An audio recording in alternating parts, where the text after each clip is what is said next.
So, welcome everybody, and thank you for joining us. We are so excited to have documentary filmmakers in our midst, and very, very excited to have Enver with us, a multi-award winning documentary filmmaker who has really shone a spotlight on important subjects and important people, particularly in the context of South Africa's political history. The two Timor films that have won and done extremely well, and this one here that we are so excited about, Murder in Paris. More so, Enver, because we all knew the Dulcie September story, or rather my generation and older people. But for young people to know the story is so important. And I really thank you for being with us here today. And so the way the conversation is, you know, we kind of give a tidbit to the audience so they get excited about who you are, what you're doing, a little bit about your project, and they can always come back to your Facebook page or your website and get more information. So we will start immediately with the trailer. And once we've seen the trailer, you will tell us the process. Sure. And talk to us about the project. Thanks. African National Congress is the alternative force. And it's just a matter of time before the ANC becomes the government in South Africa. That was a major shock, to have someone shot like that, and in such a cowardly manner. La France a été choquée, vraiment choquée. Dulcie must have been on to something. To assassinate an 80 person in a foreign country is a very big decision for these guys. They could do it in Africa, and they did it quite a lot. Pourquoi on l'a tuée, elle? Why? Why Dulcie at that time? Que la vraie question, c'est pas qui, c'est la question pourquoi. A cold case brought to life. South Africa had made a deal with France for nuclear power. So from the 70s onwards, we were monitoring South Africa's nuclear weapon capability. Our nuclear program is a huge secret, probably the biggest secret. R5 trillion was spent between the mid-70s and the early 1990s. If Dulcie September had stumbled across the network of money and weapons and intelligence agents that were supporting the apartheid regime at the time, there's no doubt that she would have been an obstacle to some of those powerful players. We found that a 17-kilogram bomb was placed on the door of our office, timed to blow us up on Monday morning at 9. The apartheid regime had agents all over. You had to be looking over your shoulder all the time. There was definitely decisions made about targets. People were actually on type of a target list. 30 years of searching for answers. My subjectivity with regard to who I thought that the enemy was, namely the evil racist white minority regime in Pretoria, actually hampered my search for truth. I was chasing right-wing death squads and not looking at the left wing at all for years. She's investigating something at a time when the entire apartheid edifice is falling apart. And I think that's a particularly dangerous moment to be asking questions. She might have been onto something that wasn't wanted known then, and perhaps is still not wanted to be known. Today, the search continues. We need to question who profited the most from her murder. Murder in Paris.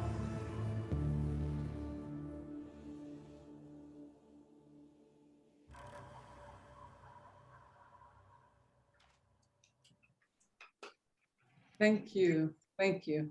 Thank you, Enver. Welcome. Tell us about this amazing project. Wow. Thank you for having me, and yeah, really appreciate it. Murder in Paris, I mean, it's currently showing at the Durban International Film Festival, and it's been a 4-year journey to tell the story of Dulcie September. You know, finally, you start off very sort of scared and unsure of yourself, you know, taking on something as big as this. But, you know, the journey, the 4-year journey has come to pass.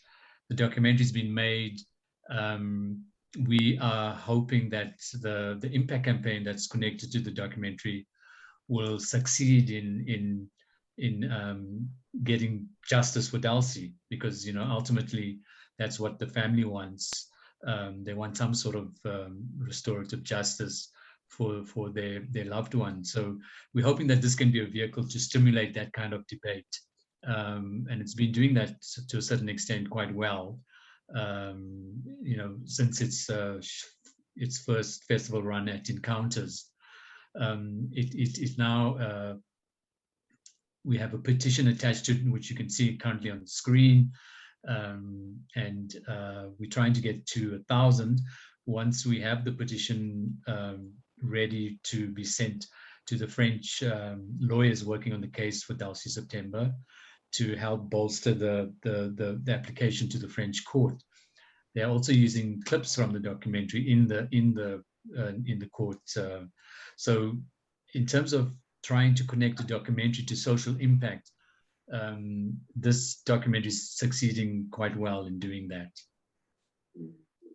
So quite as you say, a 4-year process. And I was listening today to the radio, just that people don't fully understand the process of storytelling, the rigor, the time, the budget, the funding. Those are really huge challenges. Can you talk to any of that?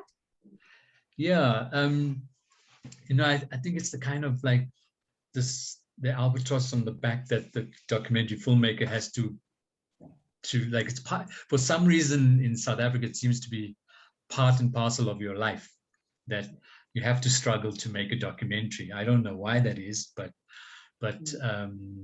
it seems to be the case. But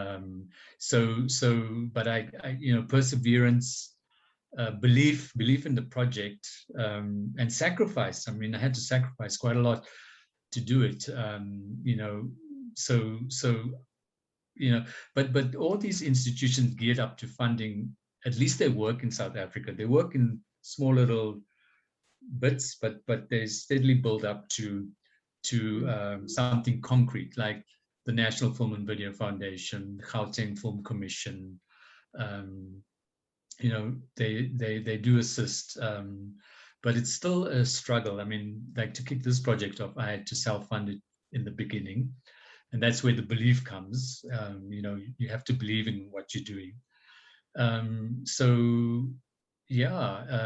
then luckily the broadcaster, the South African Broadcasting Corporation, jumped on and put in the finishing money. So, but I mean, it was a 4-year journey, and it, because like you see the end product and you say, okay, wow, great and whatever, but damn, the work involved.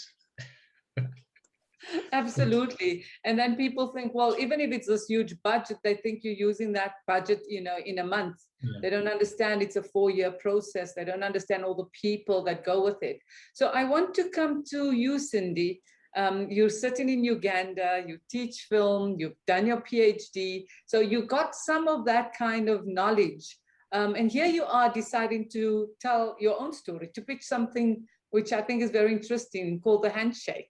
So welcome, tell us a little bit about yourself, and then Justine will put the slides out for you and you can talk through the slides. Welcome. Okay, thank you so much, Fidoze. Yeah, thank you. For me, my background is really academia and being a filmmaker, which is the only thing I've done from the time I finished uni with my first degree. I started making movies, and then the university got me on board to mentor me into teaching film and literature. I did my master's in the same, then did a PhD, and then getting exposed to African cinema in general, and particularly African cinema, coming from an African university, I understood clearly the function of cinema for us is more than entertainment, if you come from maybe a third cinema perspective. So, and of course, like what the previous speaker just talked about, is so hard to make movies in Africa and with the funding issue. But anyway, I just pushed filmmaking aside for some time to focus on academics. And well, once I finished my PhD, I said, I'm gonna bounce back onto the cinema stage and see what to do. And in that time when I had taken a break, I also did like soul searching and realized we are lacking material for children. Now the handshake is something I started to write, to work on, must be like 7, 8 years ago, inspired by a gold medalist, the first I think gold medalist in Uganda, called Kiprotich. And with all the drama and the fast that takes place, this humble person who came from far the countryside has just been running all his life, and he goes and gets this for the country, and everyone wants to associate or relate with him. And to the extent for me having a critical eye to the point of actually using him, whatever they promised to give him, most of it wasn't given. So at that time, I was thinking about, okay, in our circumstance in Africa, how do I make a very critical film about this? So I drafted a concept that was titled The Medalist, and I wanted to make it a comedy. So in that, the medalist comes with his medal and he takes it back to the countryside, and then his medal is stolen by someone who even doesn't know the function of it, some other boy. So when I saw your call for pitches, I scratched my head to see how I can come up with something for children. And this is some project I've kept on the side, really wanting to tell it anytime. So I decided to rewrite it to fit children. And as a female, I was thinking about a lot of things. I think rather than considering Kiprotich, I will use now a female character, the lead character. So that's how I came up with this story, which for me, really the background is more of a satirical story. Much as I'm using children, I want to kind of satirize how we adults come in to take advantage of whatever has taken place in terms of, I decide to then premise the story on, or build a concept of the story around the concept of a handshake, that we're going to have this young child who is very excited about getting a handshake from the president. And in our context, our president is almost a larger than life figure. And all the ministers and even the top business companies will want to come and steal the show. And now that there is the slide here on screen, the person you're seeing on screen is actually one of our sports celebrities called Nzikuru. And from real life experiences of what these former medalists are going through is what have really come kind of collaged together to come up with this story, to tell that vice, and again show children, no matter what happens, if your interest is sports or academics or whatever the case may be, you have to follow it. And on the other side, I wanted to show parents that we don't have to always box our kids. If a child wants to do sports, don't force them to be in academia. Don't force them to only focus on school, because there's a whole lot of things people can be in this world. And coming from the background I am, an academia, and maybe also coming from Africa, where we put a lot of emphasis on someone having to succeed in class. So I decided to present this conflict in a way that maybe to also take you back. Personally, I like telling all sorts of stories, but I want to tell stories about the middle class. So I present this story of this girl who is born of middle-class parents, and the parents really don't see anything different of their daughter becoming, apart from being a professional like them.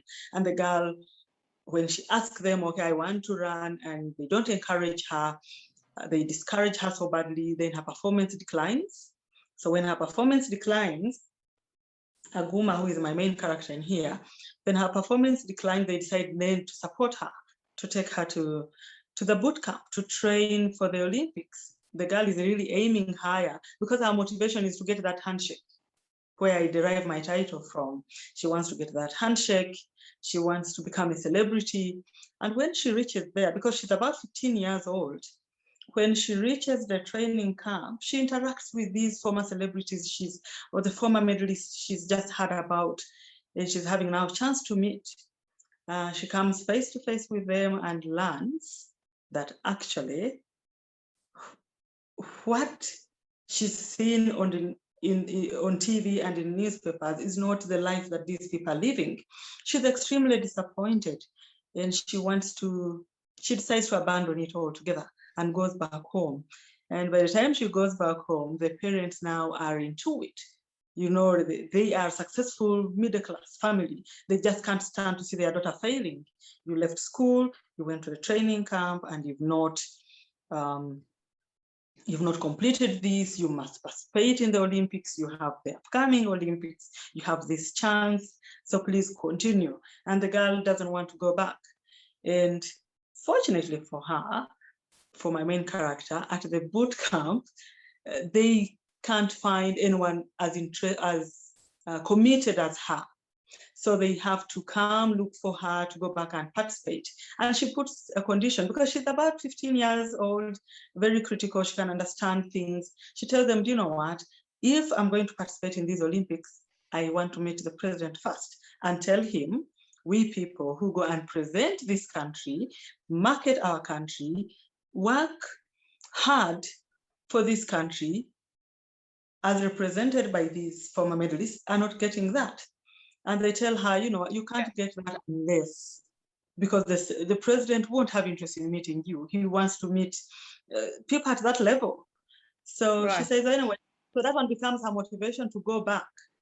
She works so hard to make sure she gets that medal. And at the end, she gets the medal and she meets the president with a whole lot of so many other ministers. The country, in my world, in my fiction world, has gotten like 5 awards. This is the only child in there. And at the dinner, the state dinner, the banquet held for these medalists, the lead character, this kid, makes a very patriotic speech when she advocates for the life, for the well-being of the former medalists, and decides to donate her own medal to a national museum and even her award money to help the other people, which like sparks a different conversation in the country. And in the end, anyway, the movie ends there, and I'm hoping people will be enlightened about that and for them to actually keep thinking about people like that. Yeah. Thank you, Cindy. Thank you so much. Thank you. We're going to get a reaction from Enver, but I first want Sapo to give her presentation. Sapo, so just think of it more as a pitch so that it's not too long-winded. Welcome, Sapo. You can share your screen. Okay.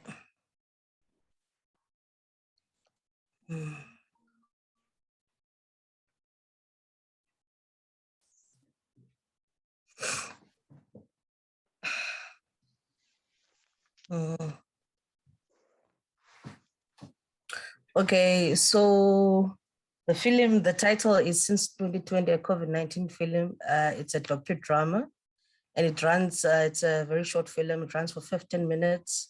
The target group is children from the ages of 8 till 13 years. So the theme and the mood, it's a journey through the point of view of children.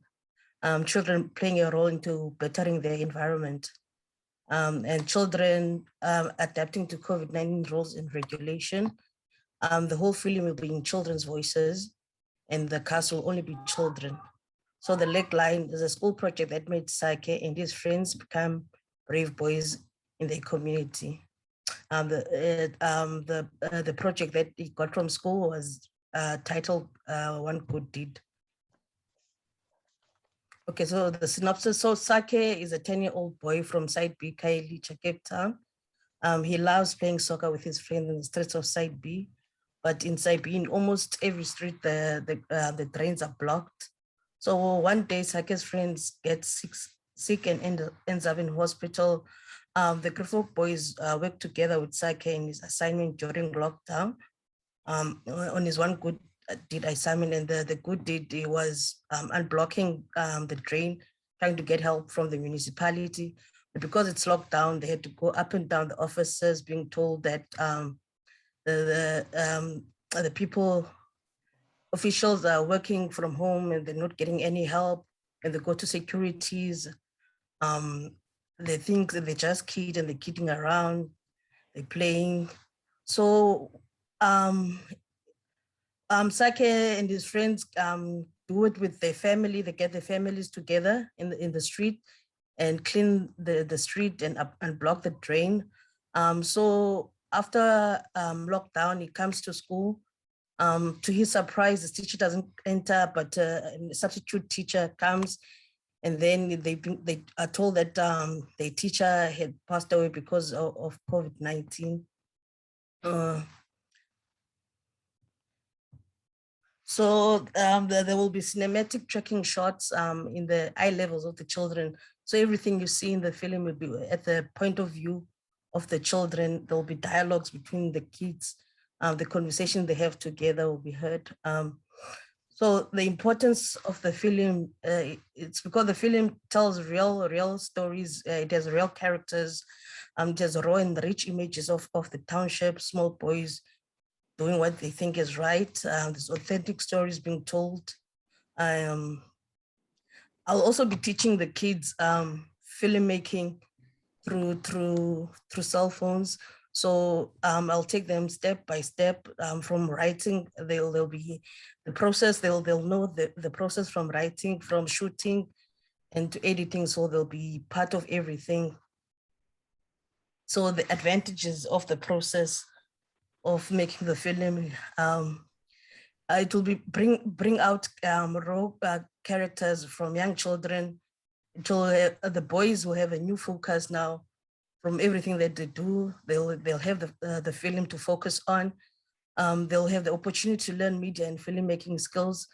The cast they'll be able to tell their own stories after the film. So if the film is done, so they'll have something else to do. They'll know now how to tell their own stories with the cell phone. They'll no longer play games the whole time. They'll also have something that they can create with their cell phones. There will be the space there. I'm trying to create a space, a safe space for the boys. So while making the film, I'll take them out of their community. So to come back with something that they can use to upgrade the community. So it's not just about the film. The bigger part of the film is the process of making the film. Yeah, it's gonna be like a movement. The boys, it will be like a movement, because now the boys in the township have nothing to do, and my characters are at the age of starting to experiment with substances. So the film will take them out a bit, out of the environment. So the film needs to be done as soon as possible. As I said, that they're at the age of experimenting with substances. So now with lockdown, they have time, and the time is perfect for us to work. The film will bring hope, love, and brightness into the lives of the boys, as COVID-19 has left so many lives miserable and dull. Okay, this is a short film that I shot with them.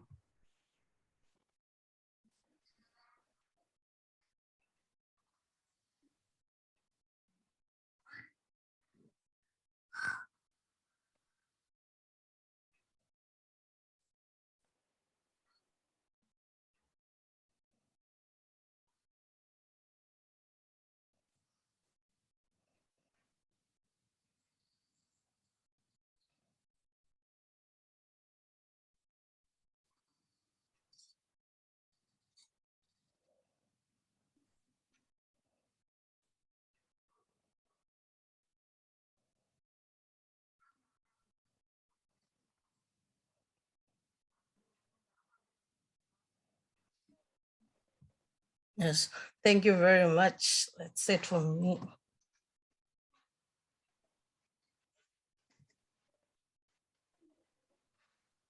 Thank you so much, Sapu. That was wonderful.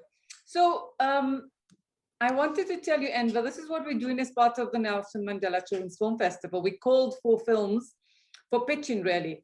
And Cindy and Sapo are two of them. We've got about 11, and we will continue tomorrow. But when I saw your film and your discussion the other day, I thought, what an opportunity for you to sit and listen in on their pitches. And let's have a conversation. What do you think? Yeah. Watch both. Tell me what you think. So should I start with the first one? Sure, anyhow you wish. Okay. So Cindy, I'm also a very keen runner, so I kind of immediately drawn to your story. Yeah, and I've also been to Uganda quite a few times, the Pearl of Africa. So I love the country, and I think the way that you're doing it in the sort of satirical way is really a good angle to follow. You know, and as I understand it, in Africa, I mean, running at the top level is a passport to getting out of poverty. So I know how important it is for athletes to get to the top and want to stay at the top at no matter what the costs are. So I think it's actually a very unique angle that you're taking, because all we see is, like now at the Olympics, we see, well, the kind of fake Olympics because there's no fans. But anyway, you know, that's the pinnacle, and that's what we see as fans, but we don't see what you're bringing into it. You know, and I think that's very important for us to see that angle, because we just see the gold medals and the money that they win, but we don't see the issues that you're trying to tackle, which I think is extremely important and is unique. It's different. So congratulations on that angle that you're choosing, because I think it's immediately something that draws me, because it's not another success story. It's not another, you know, with the violence playing and chariots on fire type of thing. It's something that one can learn from, and I hope you don't get into trouble making it. I'll try my best not to be in trouble. That's why I think I'll be safe with this child, with the child character. Yes. And Sapo, so are you using predominantly cell phones to with cell phone to teach the kids with yes. Yeah. Okay. So I mean, again, I think congratulations in order for someone trying to tackle an issue like that in the townships in Khayelitsha. I mean, obviously it's very topical at the moment. We all are experiencing the difficulties of COVID.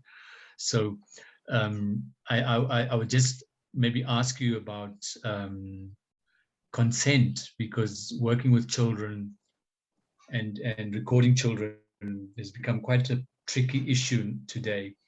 So how are you going to tackle things like consent with the kids?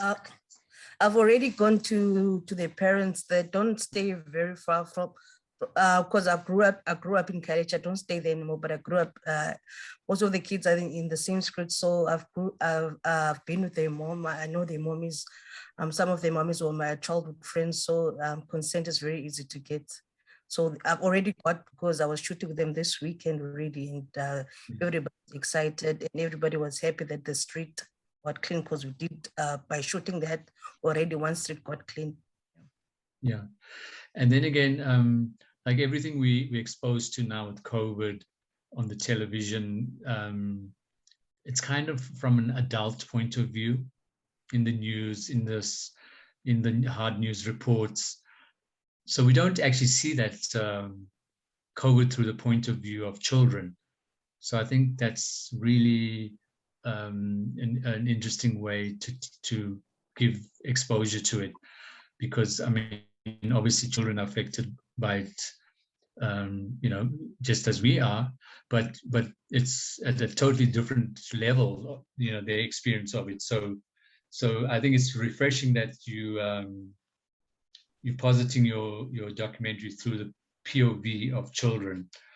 I think we might have missed a slide that you were showing from the teacher. They find out that the teacher is dead, and then I think you might have skipped a slide.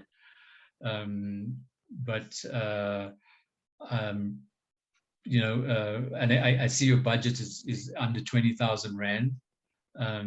So I commend you for putting in the budget that low, and hope that you can actually you know, make something out of it. But I understand that you're using, you know, cell phones and things like that, but probably in your post-production you might see that you might require a little bit more money, because you know, there's certain things that you can do in your post-production to ensure that, you know, a larger sort of public gets to see it. Thank you, Enver. That is so important. I'm also wondering, and the question goes to you as well, you know, with COVID protocols in place, I think that our sector has been badly hit. And so, you know, people are on set and then suddenly somebody gets COVID and you've got to stop and you've got to restart. So there are really stringent rules around this. Did you have any of that whilst you were filming, Enver? No, so fortunately, the predominant part of the work in terms of shooting was complete just before COVID. So all the post-production was in COVID, but I mean, it was manageable because there was so few people involved. So we were lucky. We did want to go to France one more time, but because of COVID, we didn't. Yeah. Yeah. Sapo, what about you? Are you going to be able to get the children, because you'd have to have PPE, you'd have to make sure, you know, that the protocols are in place. So if you're filming with the children, whether they have masks, you know, whether you have sanitizers, that kind of thing. Yeah, everything will be taken care of. Even that day, I had masks, I had sanitizers, everything. So even the kids are they learning through the film how to take care of themselves. Also on the film, I'm an all-rounder filmmaker, so the shooting will be done by me, editing and everything else. So that's why the budget is also a bit low, because most of the things I'll do myself.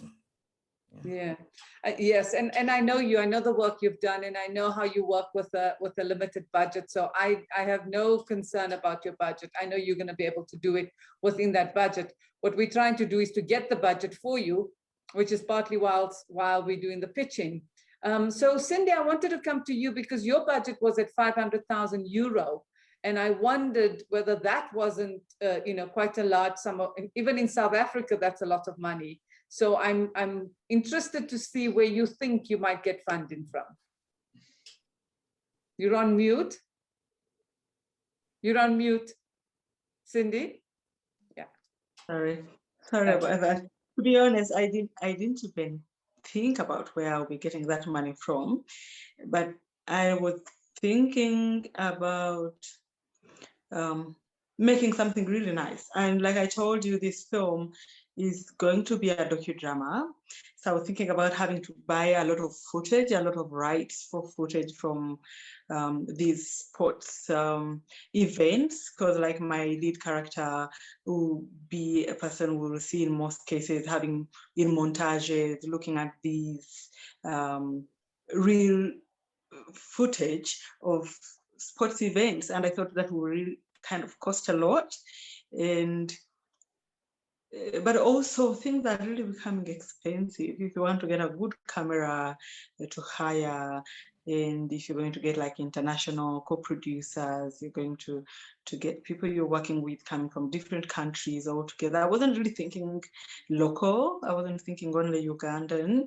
I was thinking about, okay, if you get someone coming maybe from Australia to work with me, or someone coming from Kenya or from South Africa, and there must be a budget. And I was not even thinking about me having to produce this movie on my own, having to go it all alone. I've done that from the time I started making movies at 23, where you just get a budget locally from family here and there. It has its advantages and disadvantages. At this point in time, I just want to throw an idea out there and look for funding from as many people as I can. To be honest, I've not even thought about that. I'm just falling in love with turning this story that was originally proposed for adults, turning it into a children's story. And I must tell you, you got for me one of the best mentors. And we even had a conversation about it yesterday. And I'm just falling in love with the story, beginning to write it is still at that level. I think as time goes on, I would have to like break it down. I go to development because I may not get full funding, but that funding in general, I was looking at estimates of pre-production, production, and production. I mean, post-production. Yeah. Yeah, I think you're lucky because you've got Jan Willem Bult helping you, right? Yeah, and he's an amazing filmmaker, particularly for children. We're so proud of the work that he does. I was going to say he's in the Netherlands, and I helped at some point, which is probably about 10 or 15 years ago, was when the Netherlands was looking also at documentaries for children, Enver, in particular, because you were saying, you know, in South Africa we stopped producing documentaries for adults, imagine children. Whereas in the Netherlands, they did a thing called Kind and Kleur, which is the child and color. And it had to do with diversity. So basically what they were saying was that because the country was transforming so much, there were so many more Black children, mixed race children, that they needed to look at color. And not only color in front of the camera, but color behind the camera. Because as you would know, Sapo, when you make a film and somebody else who is not from your community makes a film, there's a totally different view, total different point of view. So what they did in Holland at that time, they started a project called Kind and Kleur. And then we tried to do that as well as part of the Nelson Mandela Children's Film Festival, the Children and Broadcasting Foundation for Africa, you know, all the work that we do in the children's sector. But it is a huge challenge, really, to get budget. It's a challenge to get budget generally. And so when you think about children, it's a greater challenge. So what we try to do now was to bring in partners, and we brought in some of our European partners who run these pitching sessions. So the one that we've got now is Brain, and they are based in Sweden. And they really, I mean, I think 500,000 euro is a lot of money for us because that's times 15, 20, you know, it's a lot. But in those countries, and I remember the first time I went to Prix Jeunesse, and there was a budget of a film that was like 5 million euro or something. I was like, oh my goodness, that's probably like the budget of an entire department, you know, in a ministry, looking after children, not making a children's film. But it's that kind of conversation that I think we need to be having here in Africa, on the continent, about how we begin to put money into storytelling. And I want to come back to you, Enver, because I know that this 4-year long process was there. Who were the people who supported you besides, you know, you said the NAVF and maybe the commissioning was Gauteng Film Commission, but the individuals, as Cindy was saying, you know, you knock on doors of family and children. You sometimes you sell your home and you sell your car and you sell your child's education so you can make your film. Tell us a little bit about that. Well, I mean, that was my journey. I mean, to go to France in March 2018, I had to dip into my home loan, you know, to fund that and pay for a crew, and you know, the flights, and you know, cameraman, sound man. But I mean, you know, I did you get your money back yet? Well, I mean, I haven't really done the sums, but I think I have. But I mean, just a case in point. I mean, it's taken me 16 years to pay off my home, and in 2017, 2018, I took the money out of it, you know, to fund that trip, and that's you know, like, there was no hesitation in doing it. But Yes. that's the things that we do. I mean, that's silly to be doing that. You know, it's actually ridiculous to be doing that. But you find yourself in those positions, but you make a way to make it work. It's kind of like chicken and egg, you know, like. But so I guess then also it's how you convince people to believe in what you're trying to achieve, on the individual sides of the people that you're going to work with, but also on the funder sides, the money that you're hoping to get. The first money that I got was not even from South Africa. It was from the International Defense Aid Fund, an organization that Dulcie September used to work for in the 70s, that still had some funding left over from interest, I think it was, and they came in with some funding, but very small amounts compared to 500 euro, I must say.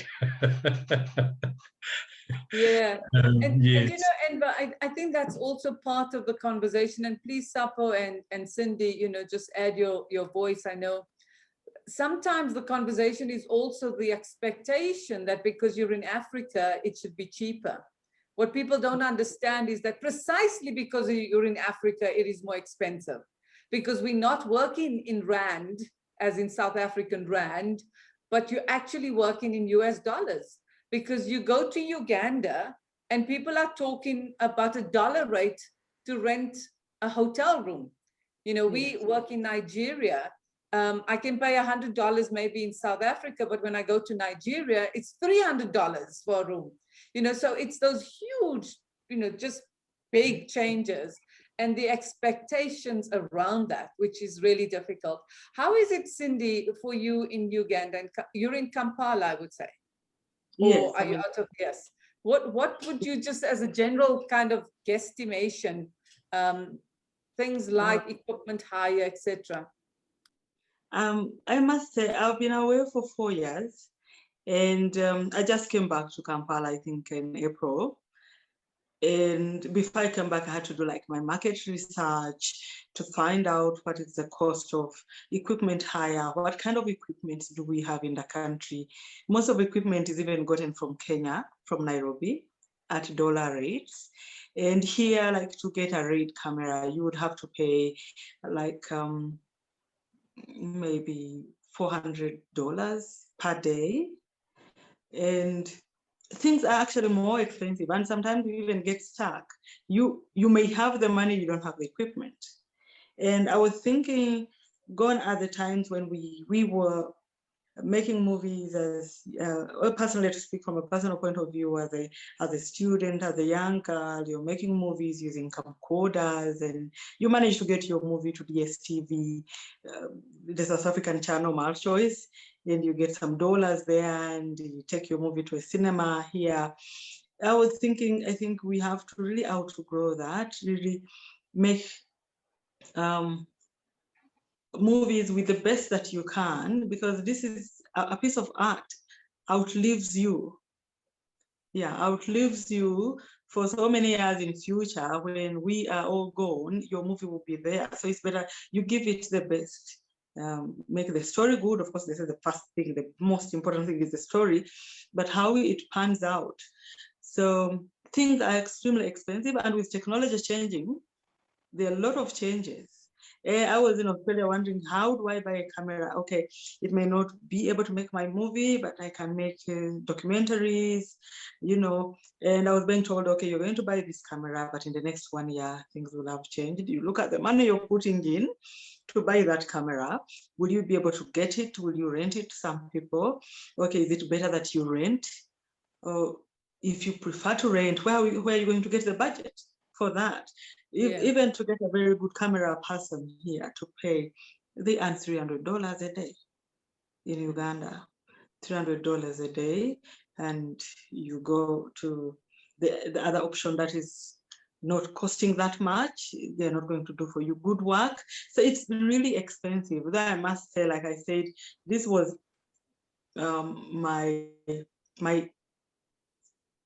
budget was an estimate because I don't have a complete script, but I was thinking generally, and I actually thought it may even be more than that, but I had to present a cost, a budget figure there. Things have become more expensive, and I think whoever we go to, people have to respect artists and art, and especially filmmaking, because film is not cheap business. Yeah, You're that's right, what Cindy. So I think what I like about SAPO and having gone through such a process, SAPO, you are able to do everything really. So just talk to us through that process, because you, and also what the budget and the small amounts of money that you are able somehow to collate and put together, you then buy equipment and you carry on. Just tell us your example. So for me, it's also about partnerships and trying to negotiate and exchange favors with other filmmakers on the ground. So if I have a friend that I know has a good camera, then I don't really need a lot of money. I can just give them, if maybe I know that friend can't edit, maybe I can ask it, we can exchange for the camera, maybe for the project that they're doing, I can edit for them, then they can borrow me the camera for that shoot I want to do. So it's about making friendships and just collaborating with people to trying to make the best of whatever is in front of you. So with films now, you don't really really need like big cameras to show.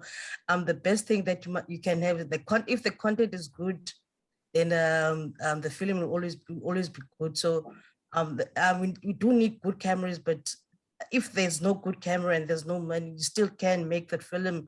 You can even take it as a dry run, as a trailer or something, but you can't just be quiet and have nothing in front of you just because you're waiting for money, you're waiting for big cameras. So the filmmaking is just making sure that there's work being done, and the work being done is always a practice and making better things to come from whatever. So if you don't have anything, then you can't show anything. Then you will always be in your head and nobody sees it. With the cell phone, it's right in your pocket. It's a computer in your pocket. Do wonders. Somebody will have the idea that you really want. Maybe they'll find you because they can see what you want to do. Yeah. Thank you. I think that is really inspiring, and it's great that you can get through that process. Enver, you've grown up, you're beyond that. So when you get onto a plane and you find yourself in a foreign country and you've got to take your crew and you've got to get this thing going, what is it, besides the fact that you've got a big hole in your bank balance, what is it that motivates you? What is the passion? What is the drive? I think it's just, I just love what I'm doing, like it's something innate, something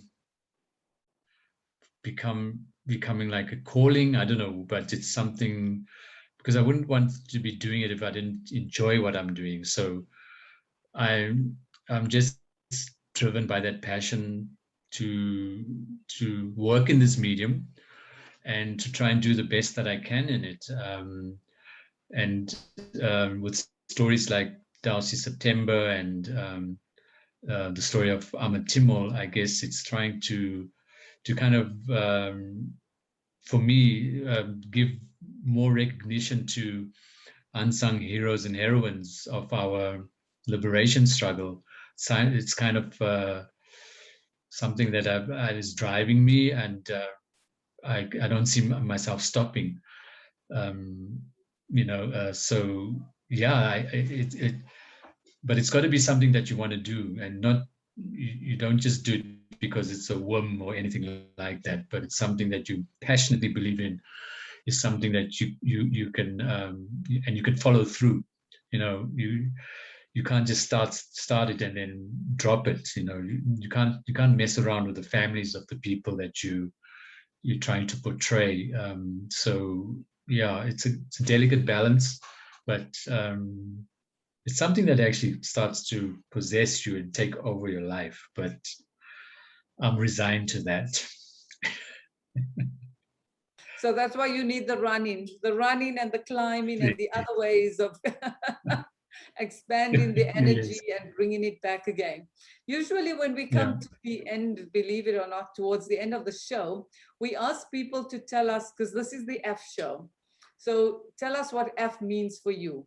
Obviously the F show is my name, Firdaus, the F show. And I like to say it's for freedom. But I'm going to come to you, Cindy. I'll start with you. What does F mean to you? And then give us your closing remarks. That is one of the hardest questions. Anyway, to be honest, I actually thought of it a female show. Is it a show about ladies or, well, then I noticed we are also having people who are not, we have like Emma here. For more of freedom of expression. That's what I gather. That's what I think it means to me. And I wanted to add something brief about budgeting. And if you allow, I think we always portray, or sometimes there is a tendency to portray our projects as if they cost less than other projects. And it's because we don't cost everything. So because even when a friend or you collaborate, they give you a camera, they bought that camera with money. It will always be good for you, for people who look at your project in future, to know that this was the budget, this is what we got. A camera costed, I don't know, maybe 400 rand per day or per hour, and I got it in kind. That way we will, because we don't want to like mislead the upcoming filmmakers. They kind of think you will make a movie with even $400. You can tell any story actually, but how far will that story go? Will depend on what technology you've used.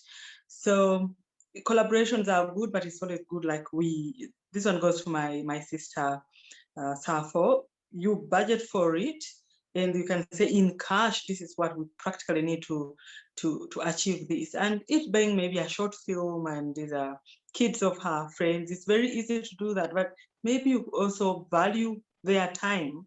If you were to pay them, how much would it be? So that it is in the budget, but now you're getting them for free. As a closing remark, possibly I have so many things to say. First and foremost, to thank you for really being passionate about children's cinema. And today I just had a meeting with my uni, and I'll be teaching a children's film course. Yeah, I'll be shooting a children's film course. And I'm really very passionate about this. I want to make as many movies in that area and Afro history. So I'm drawn to Emva because he could have the courage to tell such a story. When I had the gunshots, I'm like, oh, the ANC, I'm like, I want to see who is doing this. It's a good way to go, because if we don't tell our stories, no one else will. Thank you. Thank you so much, Cindy. Sapo? Okay. So F for me is for fire, Faya, so that's how I like to spell it. Without fire, then nothing will ever burn. Nothing will ever go forward without fire. So also in my closing remarks, I've been also a citizen journalist. So with the cell phone, it's always in my pocket. So I always get nice footages when nobody's expecting, when the cell phone is with me. So I get footage that it's unexpected, that I would even if it's not on my script. And then if I see something, then I can change the script because of what I've got. So it also helps to get footage that is unexpected and it can never be acted, live things. So it's good to have the cell phone, even if you just have it, just not to use the footage you got. Maybe it helps to also spark other things that happen that are happening in the community. So with being citizen journalists, the cell phone always works. It's the #1 tool always in your pocket. You can edit anytime. You can just make the stories go. So thank you everybody for having me and for your time. Thank you, Sapo. And Very inspiring, Sapo. Citizen journalists are crucial for our democracy, so keep on the work that you're doing. Very inspiring. For me, if you allow me, I'll go for 3 Fs. Female freedom fighter. With Women's Month coming around the corner in August, I think it's people like Dulcie that we should honor, that fought for our freedom. So female freedom fighter. And my closing remarks would be, as I've made this documentary, it wasn't made just for festivals and for broadcast. It was made for social impact. And I would encourage people to look at what we're doing with our impact campaign on murderinparis.com. And if you have the time to sign the petition for justice for Dulcie, it takes 20 seconds of your time to fill in that petition, but it will go a long way in helping her family get answers and get justice. So thank you for having me. thank you so much. I was just asking Justine to show us the petition again so people can see it. And Okay. I think it's important that even as we are closing, that whoever's watching the film, wherever they are, watching today's conversation, to please fill it. There are 841 signatures from what I see. We need 1,000. So let's hope from the F show, we do manage to get a few people that come out and sign. This has really been a wonderful conversation, partly because, you know, it's Cindy, as you say, you know, as an academic, I like that. I like the idea that you come in with that, you know, research and understanding of your value. And you are right that we underestimate our value because we are so worried about getting the project done. I'm sure that Enver would have slept in really difficult spaces. He would have hardly eaten. He probably would have had some baguette and cheese walking down the streets. He would not have been at a 5-star hotel. He would not have had all the perks that most other documentary filmmakers and filmmakers would have. You know, we were working on a project recently, and when I looked at the budget that these Europeans put together as just the treatment, that was the budget we would have used to shoot the film. You know, and you sit there and you're like, oh my goodness. So you're right, we tend to underestimate and undervalue, because we also, as Sapo says, we want to get the story out, because otherwise it's a thought somewhere, you know, it's somewhere in a box and you need it to come out. So we have to find the balance. We really need to say, where do we put the money? Where do we get the money? Where do we get the support? Who are the people who come? Where's the network? And I'm hoping that, you know, through the F show, we're able to do some of this, so that at one level, we're an NGO around, you know, children's media. At another level, we are researchers and academics, because we think it's important that we document this in a professional, academic way. And then on the other hand, you want people like Sapo who go in there and train the young people and inspire them and ignite them and energize them. And as she said, whilst making the film, they're cleaning. They're actually cleaning their community, and they will come back with the talent. One of the things that really inspired me was when we worked together, Sapo, on the Firoza Adam Foundation, and you did the training with the men in your community who were cleaning dustbins. And so, you know, as they were cleaning dustbins, that became a film. And then she invited these people to Westgrove, you know, to the Western Cape, to like the heart of the city where the economics of the city was together. And here there were these men who had worked in the community showing their films. So I think we shift and we change perspectives when we're able to do that. But it is about, Enver, what you have, which is the passion, the determination, and the love.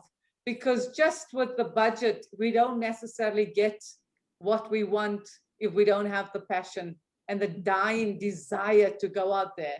So I want to thank you. I want people to go out and see Murder in Paris. I get goosebumps every time I even just say the title. because here there was this woman who went out there to fight for us as South Africans. And unfortunately, as we see what had happened in the last few days, you know, the insurrection, the looting, the confusion, the playing of politics, because that's what politicians do. And at least for us as storytellers, as people who hold a mirror, I think, up to society, we can give another story. And it is through us, it's through our voices, it's through each one of you that we hope that the real stories are told and that we can go out there and support each other. So thank you so much for today. Please continue, those of you who are viewing, please go to the Durban International Film Festival. The film Murder in Paris will be on until when, Enver? Do you know? Until midnight on Sunday. On midnight on Sunday, and then it goes back, did you say, to the Encounters, or is Encounters coming or going? Can't remember. Encounters is finished. So, okay, Encounters is finished. So it was at Encounters. We wish you all the luck. We hope that yours will be one of the winning films at the Durban International Film Festival. Thank you, everybody, and goodbye. Thank you. Bye. Cheers. Bye. Thanks. Bye-bye. Thank you, everyone.